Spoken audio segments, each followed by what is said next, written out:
2023년 11월 26일 이번 주 하나님께서 주시는 말씀은 창세기 10장 26절에서 32절의 본문을 가지고 선교에 관한 고찰이라는 제목으로 하나님의 말씀을 나누고자 합니다. 오늘 본문 창세기 10장 31절에 보면 이 셈의 족속들이 여러 민족, 여러 족속과 그리고 여러 언어권별로 그리고 여러 지방으로 그리고 여러 나라로 흩어졌다라는 이야기가 나옵니다. 하나의 민족이었던 그죠? 노아의 후손들이 이제 사는 곳이 달라지다 보니까 여러 민족으로 그리고 언어권별로 이렇게 나눠지게 되었습니다. 한번 구체적인 예를 들자면요. 예를 들면 베트남 같은 경우에는 낑족이라는 그 민족이 살죠. 네, 그 민족의 언어는 바로 베트남어입니다. 그리고 그들이 살고 있는 지역은 뭐 하노이도 있을 수 있고 또 뭐 호치민도 있을 수 있고 뭐 다낭이라든지 뭐 달란 이런 여러 지방이 있죠. 그리고 이들이 사는 나라는 바로 비에트남이라는 나라입니다. 그런가 하면 대한민국 사람들은 그죠? 또 한국이라는 곳에서 거주하고 또 한국어라는 언어를 사용하고 또 뭐 서울, 부산, 대전 뭐 이런 도시에서 지역에서 거주를 하게 됩니다. 근데 이렇게 어떤 뭐 하나의 언어 그리고 하나의 민족, 하나의 나라만 존재하는 것이 아니라 어떤 경우에는요 여러 민족이 하나의 언어를 사용하면서 그렇게 사는 경우도 있지요. 예를 들면 저 캐나다의 퀘벡이라는 지역은 프랑스어를 사용하는데 민족은 다양한 민족이 모여 살아갑니다. 또 캐나다는 예를 들면 프랑스어를 사용하는 퀘벡 지역이 있을 뿐만 아니라 또 영어를 사용하는 또한 다른 지역들이 또 있다라는 것이죠. 즉 하나의 나라에 또 여러 언어가 사용되는 그런 지역인 것이죠. 또 예를 들면 미국 같은 경우는 영어를 사용하지만 또 민족 구성을 보면 수십 수백 민족이 함께 이민하여서 이민자로서 나라를 구성하게 됩니다. 이렇게 다양한 경우의 수들이 있다라는 것입니다. 심지어 지금 이제 대한민국 같은 경우는 더 이상 단일 민족, 단일 문화, 단일 영토, 단일 언어라고 말하기가 곤란한 그러한 시대가 되었습니다. 이제는 수많은 외국인들이 심지어 인구의 약 5%까지도 이제 된다고 하죠. 인구의 5%, 5천만 명의 5%면 250만 명 아닙니까? 250만 명이라는 사람들이 한국 출생이 아니라 타 민족 그리고 타 언어권 그리고 다른 나라에서 태어나고 자라다가 이제 한국으로 이제 귀화를 하는 겁니다. 이주를 하는 거죠. 그래서 한국 국적을 취득해서 법적으로 한국인이 되는 겁니다. 그런 사람들은 이제 언어도 한국어가 아닌 것이죠. 모국어가 한국어가 아닌 거죠. 그리고 이 사람들은 한국 민족이 아닙니다. 그런데 이제 이런 여러 민족들이 함께 모여 사는 이런 대한민국도 이제는 다민족 사회가 되어가고 있는 것이죠. 이처럼 이 창세기 10장 31절에 나오는 여러 민족과 언어와 지방과 나라대로 사람들이 다양하게 살아가고 있는 그 시대에 우리는 지금 살고 있습니다. 그런데 이 부분에 대해서 우리가 조금 더 깊이 좀 선교에 대한 고찰이니까 선교적인 관점에서 조금 더 살펴볼 필요가 있습니다. 잘 한번 생각해 보시면 대도시의 대부분의 지방 어떤 큰 도시 위주로 보신다면 그리고 대부분의 나라 위주로 보신다면 예수 그리스도께서 하신 그리스도의 그 십자가 사역 우리의 죄를 대속하시기 위한 십자가에서의 죽음과 부활의 사역 그 자체가 선포되는 믿음의 공동체, 교회 공동체 자체가 아예 존재하지 않는 그러한 나라라든지 그러한 도시들은 이제 별로 없습니다. 웬만한 대도시에는 다 교회가 있다라는 것이죠. 그런데 여전히 언어권별로 보자면 아직까지 복음이 들어가지 않은 언어권이 있다고 말씀을 지난번에 드렸습니다. 그때 제가 드렸던 말씀이 뭐냐면 성경 번역 선교에 대해서 말씀을 드렸죠. 이렇게 언어가 복음이 증거되지 아니한 언어권에 가장 먼저 필요한 것이 하나님의 말씀 66권이 그 민족의 모국어로 번역되는 일이다라고 말씀을 드렸죠. 그래서 성경 번역을 전문적으로 하는 선교 단체가 있는데 그것이 바로 Wycliffe Bible Translator라는 국제적인 단체가 있다라고 말씀을 드렸습니다. 그 단체의 한국 지부는 이제 GBT라는 Global Bible Translator라는 그러한 단체도 있다라고 말씀을 지난번에 드렸습니다. 그래서 오늘은 그러한 언어권별에 대한 그런 메시지가 아니라 그 부분은 지난번에 다루었으니까 오늘은 그 민족에 대한 이야기를 조금 나누려고 합니다. 그래서 오늘은 선교에 관한 고찰인데 소제목으로 민족에 관하여라고 소제목을 달면은 오늘 메시지가 되겠습니다. 그래서 도시를 보면은 교회가 참 많아요. 그런데 그 도시 안에 소수 민족을 향해서 들어가면은 여전히 교회는 필요하다라는 것입니다. 한번 이렇게 적용을 해볼게요. 미국 LA의 로스앤젤레스 지역에 150개 이상의 민족들이 살고 있습니다. 그런데 거기에는 정말 지나다니다 보면 수많은 교회들이 있습니다. 그런데 거기에 살고 있는 일본계 이민자들이 또 있거든요. 그러면 그 일본계 이민자들에게는 어떠한 교회가 필요하냐면 일본의 문화와 언어와 정서를 공유하는 일본인 공동체들을 위한 일본인 교회가 필요합니다. 그렇죠? 그런 관점에서 보면 LA에 수많은 교회가 있지만 일본 출신의 영혼들을 살리기 위한 일본인 교회는 그렇게 많지 않아요. 그런 면에서는 아직도 이 일본계 미국인들을 위한 교회 공동체는 여전히 필요하다라는 것입니다. 이러한 관점으로 보면은 아직도 이 민족별로 보면은 아직도 복음이 많이 필요하고 선교의 필요가 여전히 많이 있다라는 것이죠. 자, 예를 들면 조금 더 또 다른 예를 한번 들어볼게요. 자, 우리가 중국을 잘 알고 있습니다. 중국은 하나의 언어를 사용하죠. 바로 중국어입니다.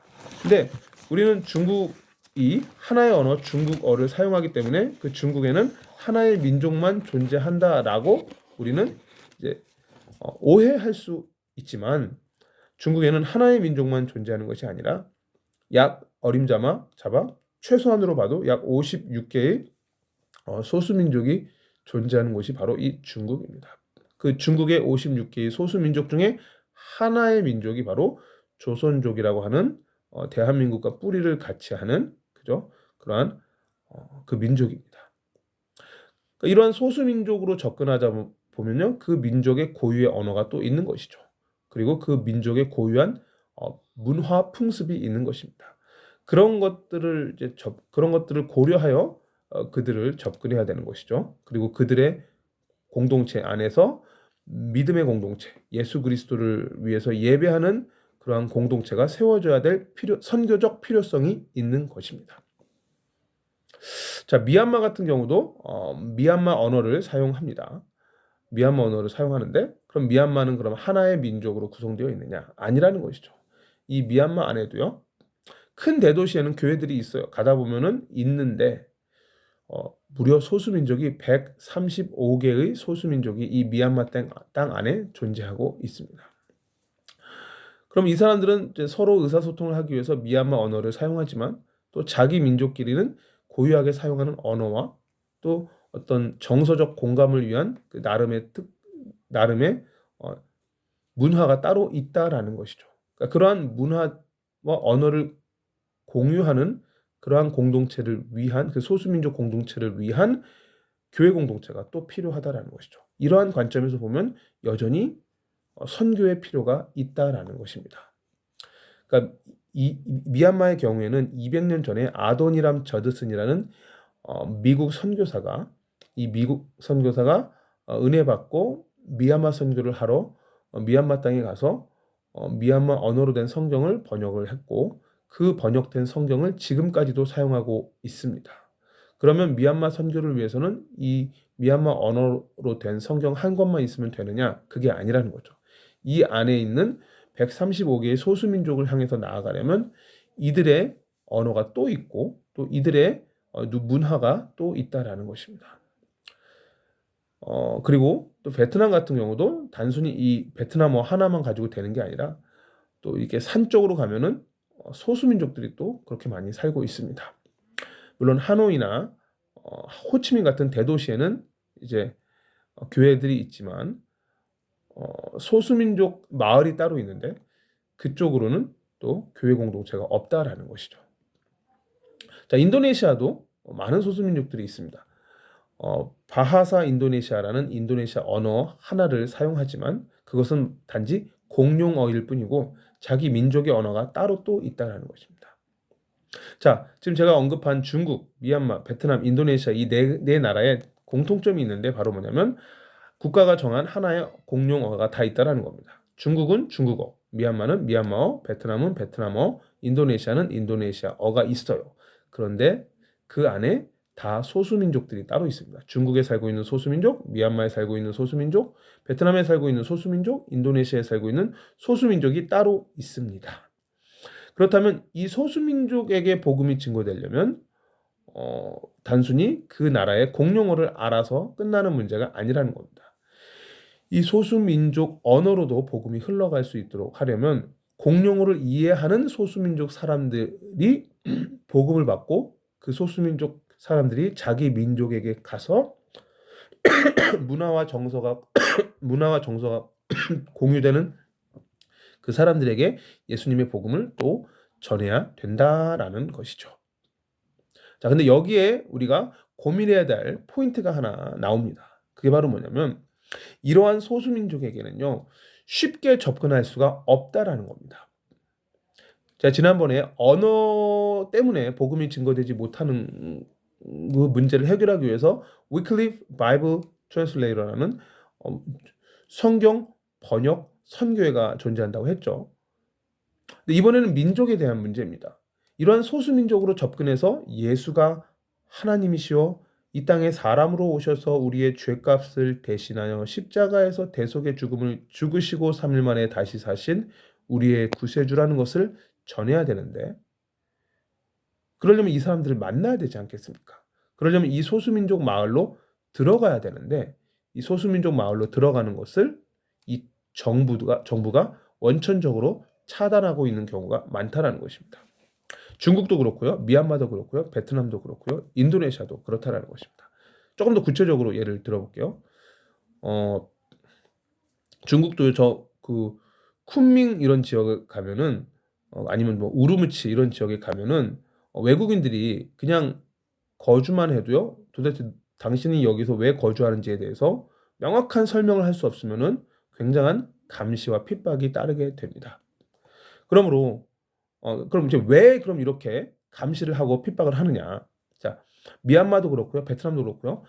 이 소수민족들에게 외국인이 접근해서 복음만 전하는 게 아니라 이들이 정부를 전복하는 어떠한 쿠데타를 일으킬까? 그것이 두려운 것이죠. 그래서 외국인이 소수민족을 접근하는 것을 철저하게 차단합니다. 인도네시아 같은 경우는 조금 양상이 다른데 인도네시아는 모슬렘이 워낙에 강한 나라다 보니까 이 모슬렘 문화가 지배하는 그 마을마다 소수민족마다 국가의 법보다 이 모슬렘의 그 샤리아 율법이 더 먼저 선행하여 적용되는 그러한 문제점이 있습니다. 그럼 이 모슬렘 일종의 신정 국가죠, 그죠? 정치 위에 그 모슬렘의 율법이 있는 겁니다. 그런 문화 구조, 정치 구조 속에서는 외국인이 들어가서 복음을 전하는 게 굉장히 어려운 것이죠. 그래서 이런 소수민족에게 접근하기 위해서는 특별한 전략이 또한 필요하다라는 것입니다. 그래서 오늘 말씀의 제목이 선교를 위한 고찰입니다. 특별히 가로 열고 민족에 관하여라는 것이죠. 이러한 소수민족에게 외국인이 접근하는 것을 아직까지도 이런 21세기를 살고 있는 이 시대에도 금지하고 있는 나라들이 굉장히 많이 있기 때문에 그 이유는 말씀드렸던 것처럼 쿠데타를 일으킬까 봐 그런 것들이 두려워서 결국 정권을 유지하기 위해서 이런 외국인의 접근을 원천적으로 차단하고 있기 때문에 이 외국인 선교사로서 이러한 선교 지역으로 이러한 소수민족 선교 지역으로 조금 전문 용어로 사용하자면 미전도 그죠? 종족을 섬기기 위해서는 단순히 목회자로서 내지는 선교사로서 목회자 비자라든지 선교사 비자를 가지고 입국이나 접근이 불가능하다라는 것입니다. 그렇다면은 어떻게 해야 되겠습니까? 베트남에서도요, 하노이나 호치민 같은 데는 외국인이 마음대로 갈 수 있지만 소수민족 마을로는 아예 가는 것 자체가 어렵고요. 미얀마도요, 양곤이라는 대도시를 제외하고는 지방 도시로 가는 것을, 외국인이 가는 것을 원천적으로 금지하거나 내지는 어떤 특별한 허가가 필요하다라는 것이죠. 그렇다면 그 특별한 허가를 받을 수 있는 길을 찾으면 된다라는 것이죠. 그리고 내가 교회를 세우는 것이 아니라 외국인 선교사가 교회를 세우는 것이 아니라 현지인이 교회를 세울 수 있도록 이 외국인 선교사가 잘 돕는 그러한 방향성을 가지고 사역을 해야 된다라는 것입니다. 자, 그래서 필요한 것이 뭐냐면 전문인 선교사입니다. 전문성을 가지고 이러한 선교지로 들어가는 것이죠. 여기서 전문성이란 무엇입니까? 현지에서 필요한 사람인 겁니다. 그죠? 현지에는 어떤 사람이 필요하냐면 뭐 어떤 한 분야의 전문가들이 필요한 거예요. 뭐 비즈니스맨이라든지 어떤 선생이라든지 교수라든지 어떤 봉사단체라든지 이런 게 필요한 겁니다. 그래서 선교사들이 자기들의 신분을 이런 식으로 교사라든지 교수라든지 비즈니스맨이라든지 아니면 어떤 NGO 단체의 대표라든지 이런 식으로 자신들의 전문성을 가지고 이러한 소수민족에 접근을 하고 있습니다. 자, 그래서 이러한 것들이 너무나 필요하죠. 한 손에는 복음을, 한 손에는 전문성을 가지고 예수 그리스도의 복음을 이 미전도 종족에게까지 접근해서 전해야 된다라는 것입니다. 그래야 예수님이 다시 오실 수 있겠죠. 디모데전서 2장 4절에는 모든 사람이 구원받기를 원하신다라고 말씀하셨기 때문에 우리는 이 모든 사람을 향해서 접근할 수 있는 방법을 계속해서 찾아야 된다라는 것입니다. 창세기 오늘 본문 10장 32절에 이렇게 말하죠. 이들은 그 백성들의 족보에 따르면 노아 자손의 족속들이요 홍수 후에 이들에게서 그 땅의 백성들이 나뉘었더라. 이렇게 홍수 이후에 그 땅의 백성들이 다 나뉘었는데 그 중에 일부가 지금 그렇게 고립되어 있는, 복음적으로 영적으로 고립되어 있는 소수민족들이라는 것입니다. 그래서 이 소수민족을 향해서 나아갈 수 있는 여러 가지 전략들을 오늘 찾아야 되는데 그 중에 제가 오늘 말씀드린 게 그런 어떤 전문성을 가지고 선교하는 전문인 선교사의 비전에 대해서 말씀을 드렸습니다. 물론 이런 것도 있습니다. 뭐 유튜브를 통해서 계속 복음을 이제 선포하는데 그 유튜브를 그 현지인들이 듣고 복음을 받을 수도 있겠죠. 어쨌든 현지인들과 접촉을 해서 믿음의 공동체, 가정교회 공동체를 세워가기 위해서는 이러한 전문인 선교사의 비전이 꼭 필요하다라는 것입니다. 오늘 말씀을 조금 그럼 정리를 해보겠습니다. 자, 선교사로 나가는 선교사들이 있는데 그 중에는 열려진 지역, 그죠? 얼마든지 나의 신분을 선교사라고 밝혀도 되는 지역으로 가는 분들이 있지만 그렇게 밝힐 수 없는, 그죠? 그렇게 막혀진 지역으로, 닫혀진 지역으로 가야 되는 선교사님들이 있습니다. 그런 분들이 택하는 전략이 바로 전문인 선교사의 전략인 것이죠. 그래서 여러분들 이런 전문인 선교사의 비전을 놓고 꼭 기도해 주시고 마지막으로 한 가지 더 말씀드리고 오늘 메시지를 통해서 말씀드리고 싶은 건 뭐냐면 우리의 후대들이 이러한 전문인 선교사로 꼭 쓰임받을 수 있기를 예수 그리스도의 이름으로 간절히 부탁을 드립니다.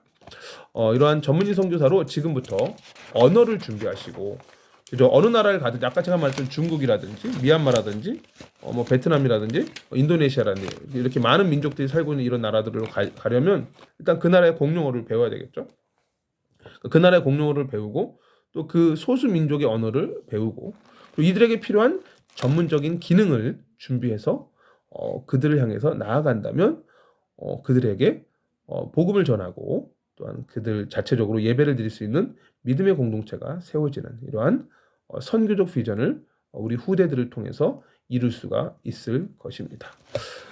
여러분 인생은 짧습니다. 인생은 길지 않습니다. 오죽하면 인생은 일장춘몽이다. 하루의 한낮의 긴 꿈이었다라고 말할 정도로 굉장히 짧습니다.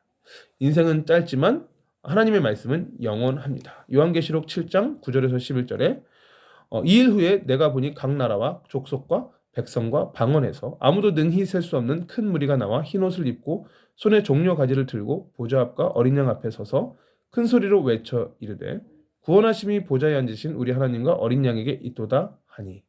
분명히 인생은 짧지만 하나님의 말씀은 영원하고 그 영원하신 하나님의 말씀은 우리에게 무엇이라고 말하냐면 각 나라와 족속과 백성과 방언에서 아무도 능히 셀 수 없는 큰 무리가 나온다라고 약속하고 있습니다. 그러므로 우리는 아직까지 복음이 전달되지 아니한 미전도 종족, 특별히 강대국의 그 정권을 잡은 그 정치 체제를 통해서 핍박받고 복음을 들을 수 없는 그러한 소외된 미전도 종족을 향하여 우리가 선교적 마인드를 가지고 준비하며 나아가야 될 줄 믿습니다. 이 비전을 위해서 특별히 전문인 선교의 비전과 그리고 우리 후대들을 그런 전문인 선교사로서 키울 그러한 비전들을 가지고 우리가 기도했으면 좋겠습니다.